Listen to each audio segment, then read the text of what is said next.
প্রেম কিংবা বিয়ে যেটাই করেন, করলে ভদ্রলোকের সাথে করবেন, না হলে সারা জীবন একা থাকবেন। নিজে টাকা কামাইবেন, ঘুরবেন ফিরবেন পরিবারের মানুষগুলোকে নিয়ে, আর সম্মানের সাথে বাঁচবেন।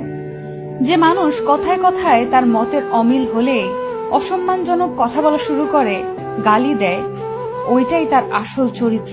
এমন মানুষগুলো খুবই ভয়ানক। যাদের মধ্যে নম্রতা ভদ্রতা আছে, সে গালাগালি করে না বা অসম্মানজনক কথাবার্তা বলে না। এমন মানুষগুলোকে ছাড় দিয়ে যত চলবেন, ভালোবাসা দেখাতে যাবেন, নিজের লস। এরা আপনাকে মানসিক রোগী বানানো ছাড়া কিছুই দিতে পারবে না। এমন সম্পর্ক থেকে যত তাড়াতাড়ি সম্ভব বের হয়ে আসা উচিত। কেউ কারো জন্য মরে না।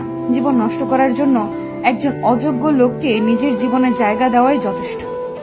বারবার নিজের অসম্মান হজম করে নিজেকে না মেরে একেবারে এমন অসুস্থ সম্পর্ক শেষ করে নিজেকে মুক্তি দিয়ে দেখেন, আপনার জীবনে উন্নতি হবেই।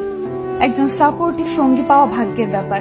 যে মানুষের মাঝে ভদ্রতা আছে, তারা তাদের দায়িত্ববোধ সম্পর্কে জানে। তারা অন্য